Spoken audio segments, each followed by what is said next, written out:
What do you do when you don't have a supportive family when it comes to your health goals? What do you do when you're trying to create change, make better choices, live a healthier lifestyle, clean up your nutrition, but your spouse doesn't align, or your family doesn't agree, or there's people around you that just make it a lot more challenging? Like, what do you do? This is a conversation I've had with clients. I've really had to think through this in my own life. And I think it's one of those topics that's really important to kind of unpack because it's real, right? It's very real. I am really blessed to have a husband who is extremely open and committed to learning about what is functional nutrition? What are the things we can do to clean up our lifestyle, right? How can we support our liver with intention, support our gut with intention? How do we get diet variation in a very strategic way? How do we essentially start to make changes in our home as a team? And I will be the first one to say, there is no way I would be where I'm at without my husband's support. Doing this in a team capacity in some way, shape, or form matters. Even if it's just mental and emotional support, it matters. And I think what can often happen in family dynamics, in our marriages, in our relationships, is there's just like these little underlying things that happen that start to build up in our minds and in our mental and emotional capacity and the mental load we carry around. And it can start to become something that is a hurdle. It's a block in our health journey. And so I wanted to talk a little bit about this today because I know this is very real. I know that it can be hard. I know that it can be uncomfortable. I know that this is just a big challenge for some people. They want to figure out a way to change. They're open to healthier lifestyle switches and things like that. They want to become more committed, more consistent, but they don't have a lot of immediate support at home. So what do you do? What do you do? And that's what I want to talk about today. So here in my mind are some of the most important things you can do. And it's not easy. It can be very uncomfortable. But I think one of the first and most important things you need to do in your home, if you're feeling like it's not supportive, if you feel like you don't have spousal buy-in, if you feel like for whatever reason there's hurdles in the relationships you have around you, you need to express and get clear on your why. And you need to talk about that. You need to share with the people around you why it matters. Why do you want to make changes? Why do you want to switch up your nutrition strategies? Why do you want to lose weight? Why do you want to feel stronger or get more consistent with your habits? Why does it matter to you? That is a huge component. And then once you figure out why, at the root, like the deepest reason why, you need to share that with people and be willing to be vulnerable, be willing to be honest. I have found in different seasons of my life, sometimes I'm able to have face-to-face conversations when I feel really vulnerable. And sometimes I've gone to writing and I've written people letters and I've let them sit with my thoughts. And then I open up the conversation back and say, if you feel like you want to write a letter back, I would love to hear your thoughts. If you're open to having a face-to-face conversation, I would love that too. Sometimes when we're face-to-face, it can feel harder to really get all of our emotion out, like to fight through the emotion to get our words to a place where it's concise and easy to understand and received, right? Sometimes that's why sitting down and writing and journaling and then writing letters can be a powerful way to express what you need, to express your why, to express what's going on. But regardless, getting clear on why change matters to you and why you want to work on your health matters to you is the first step. And then expressing that to the people around you matters. Maybe it's you want better energy. You want to feel more present in your day. You want to feel stronger. You want to lose weight because your joint hurts and you feel inflamed and your clothes don't fit and you feel terrible. Maybe you want to make nutritional changes because you want to set yourself up for success because you want to be around for the family you've built and you want to teach your kids the same. Maybe you just want to improve your mood overall. Like you need more patience in your day. And you're irritable and anxious and exhausted because you're living on sugar and caffeine and not eating enough and eating too many processed foods. And you're down the road of not really taking care of yourself. All of those are super valid things and very real in our American society, especially. And I have gone through seasons of all of that, where I have reached a point where enough was enough and I had to really draw a line in the sand. And in order to do that in the most effective way, I had to communicate why it mattered to me and what I was doing. That's a huge first step. I think the second thing that can be really important is being specific. When you're vague, it kind of creates confusion. Like people don't really understand. When you just say, well, I need support, people don't understand what support means, right?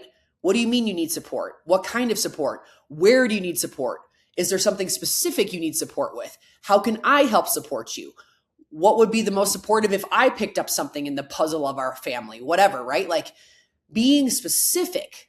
So you not only are talking about why it matters, but then being specific about what you maybe need. Clear requests are what actually start to reduce any kind of confusion, resentment, misaligned expectations, etc. So like being really clear. So for example, if you are starting a new nutritional strategy, you really want to start to eliminate more of the processed foods in your home. Being very clear about when we go to the grocery store, we're going to be utilizing this specific list.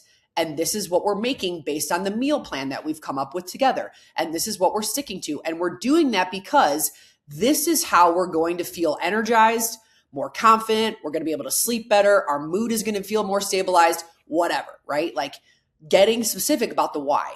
You know, we're doing these things. We're following this specific strategy. We're starting to implement XYZ because it's going to help us do this, this, and this, and feel this, this, and this, right? The specifics. People need to hear the whys, the specifics, and your heart behind it, you know? I know for me personally, I've had seasons, like I just said, where I got to a point where enough was enough. I was so tired of feeling like I was on a hamster wheel. I was stuck in my body. I felt inflamed, puffy, just kind of gross. I had no energy. I was irritable. I wanted to sleep 20 hours a day. And I didn't want to show up for my life like that. I didn't want that to be the mom my kids had. I didn't want that to be the wife my husband had. Enough was enough. And so drawing a line in the sand, while it was hard and uncomfortable, led me to the point of getting to a place of communicating to my family and my husband exactly why this mattered. Because I wanted to be better, not only for me, but for them. So talking about your why and getting specific about your needs, right? Those are big ones. Communication is the biggest of all, right? And we've kind of already talked about it in these first 2 points, but communication is the biggest of all, because what can happen sometimes in relationships or in families is we kind of just come up with our own ideas and we don't communicate enough. And then we just have a plan that we haven't told anybody about. And I'm totally guilty of this. And then when nobody else understands because we haven't communicated enough, we start to build resentment. We start to get annoyed. We start to wonder, like, why are we off plan on the nutrition meal plan that we had, right? Or why are we pulling in all of this extra processed food when I had asked, or I thought I had talked about enough how I'm doing XYZ, right? Like there is so much that can happen inside of miscommunication. That's just the truth. And when we're not communicating enough, resentment builds, we get angry, we get exhausted, we get overwhelmed, we feel like we want to throw in the towel. Oh my gosh, why am I doing this anyway? Like that kind of energy. We have to take ownership for what we might not be communicating. And this is another thing I learned in my own home.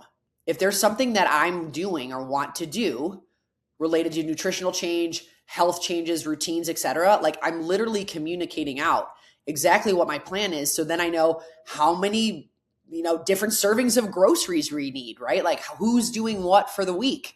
What are our meals? Whatever it is. Like I know I'm talking a lot about nutrition right now, but again, the communication piece is big. Talking about the why, being specific, communicating, all of that is crucial when you feel like you maybe don't have support in your home or in your family or in your relationships. I know that's not always easy, right? Like this whole process can be very uncomfortable. It disrupts patterns. It's maybe not other people in your family's first choice. It can feel isolating or lonely, which is why I'm talking about these things, because if you feel that when you're trying to create healthy change in your home, you need to express it. You need to share it. You need to be specific and say, hey, this is important to me because I want to live a long, healthy, energizing life. And when I don't feel support, it makes me feel lonely. It makes me feel isolated. And I need you in my corner. mostly because I love you and care about you. And I also want this for you. And I know this will help us transform. Like those vulnerable, real, raw communicating moments, like that's what it takes to start to help people really understand what it is and why you might want to make some change. When I think about like, what are the three kind of buckets that you can really focus on when you talk to your family, right? What are the things you can explain and how do you explain them? Like, what are the key terms you can use? I think the first is communicating time, right? Like we obviously talked about the why. We talked about being really specific. We talked about the importance of overall communication, but then we need to talk about like the topics, right? Like what are the topics that you may need in order to get and receive more support, right? We'll get back to our conversation shortly after this message. If you are an overwhelmed and completely confused mom who just wants a simplified, easy to follow, and understandable plan when it comes to their health and wellness journey, then you're in the right place. As a wellness coach, I focus most on empowering women to follow a highly personalized and bio-individual plan that actually gets you results and that feels sustainable for your longevity. I'd love to invite you to set up a free coaching call to talk about your health and wellness journey. Head to erinshreer.com/coaching to set up your call today. Again, that URL is erinshreer.com/coaching to set up your call. And to make it even easier, head to the show notes of this podcast and click free coaching session to set up your call ASAP. Now let's dive back into the conversation. The first is talking about time, like being honest about time, identifying the time you need to meal prep, identifying the time you need to plan and go grocery shopping or order groceries, identifying the time you need to go out for walks, to do your workout, to spend time with friends, identifying the time and then communicating the time, right? And saying, hey, I need 30 minutes after dinner tonight to make sure I'm prepped for the weekend, right? Or, hey, I need 30 minutes in the morning tomorrow where I'm going to be doing my walk before we get the kids ready. Just want to make sure you're aware of that. Or, hey, I need an hour and a half this weekend to plan and grocery shop and prep. So we're set up for success next week. Communicating specifically on the time, like that is one topic. Then communicating on the environment, right? Like talking a little bit more about what it really looks like in your home to have a supportive, loving, open environment, right? So asking for support, talking about what you maybe need setup wise, right? Talking about what your environment really looks like to feel more set up for success. So things like removing what doesn't serve you anymore in your pantry, cleaning up the kitchen so you have a clean space to work from and meal prep, making sure that your gym equipment is set up, making sure that you have access to getting your workouts in an easy capacity. Maybe it's making sure that your gym membership is activated so you can go out of the home, and making sure that your spouse or whoever is ready to take on extra responsibilities, care for the kids, whatever it is, right? It can mean a lot of different things, but talking about how the environment looks is another big topic of conversation, because living and leading a healthy environment is different for every family. It's different for everyone, right? So I know for me, one of the things I often do and talk to my husband about is the importance of having things out of sight, out of mind, especially like specific kid snacks, right? We are always going to have extra fun foods in our house. That is the balance that we have chosen in our family.